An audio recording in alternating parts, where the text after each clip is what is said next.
mga ka-empam! Welcome back to my mini vlog! At dahil sobrang special ka sa amin, baby Zion, dito namin napili ni daddy mo at ng mga ate mo na i-celebrate yung binyag and first birthday mo. Alam ko maliit ka pa ngayon, baby Zion, pero ginawa ko tong video na to kasi alam ko darating yung panahon na lalaki ka at gusto ko mapanood mo tong ginawa ni mami na video para sa'yo. Sobrang love na love ka namin, baby Zion. At dahil late na nga kami nakapagpa-reserve dito sa McDonald's, ang available time na lang nila is 9:30 AM to 10:30 AM. Kaya wala kaming choice kundi kunin na lang yung slot na yon. Habang inaantay nga ng aming baby Zion yung kanyang bisita, andito nga siya, naglalaro muna at walang humpay ang pagpapakwit niya sa amin.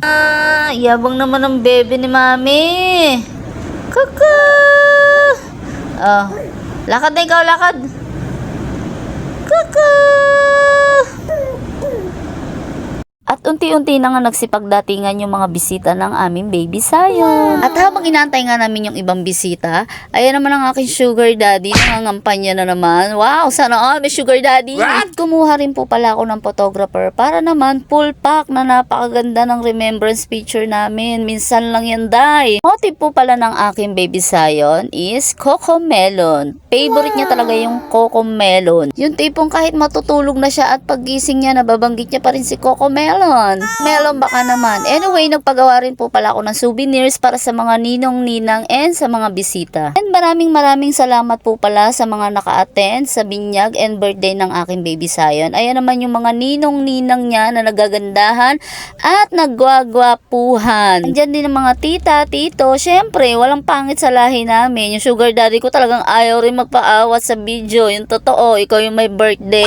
After nga mag-picture-picture ng mga person, ayan, magi-start na. And bumili lang po pala ako ng cake sa Goldilocks and ako na lang din yung naglagay ng design. And maraming salamat sa mga regalo ni baby Zion. Nakakatuwa naman kasi talagang ang dami nagregalo sa kanya. And magi-start na nga yung palaro. Nakakatuwa rin tong dalawa kong dalaga kasi gusto rin makigulo, gusto rin makipaglaro sa mga bagets. Tara mga person, samahan nyo ko kung ano bang kaganapan sa birthday ni baby C.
After nga ng birthday celebration ng aming baby Z, diretso naman kami sa simbahan para binyagan siya. Ayun na nga, at dahil nalobat ang aking cellphone, hindi ko na nakuhaan kung ano bang kaganapan sa simbahan. Sobrang nagpapasalamat po ako, especially sa mga ninong-ninang na tumanggap ng buong buo sa aking anak na si baby Zion. And maraming salamat din po sa lahat ng nagregalo kay baby Zion. Hindi ko na iisa-isahin kasi hindi ko na nga nalaman kung sino yung mga nagregalo dahil shoota na lasing ng mother. Happy first birthday, baby Zion. Mahal na mahal ka namin.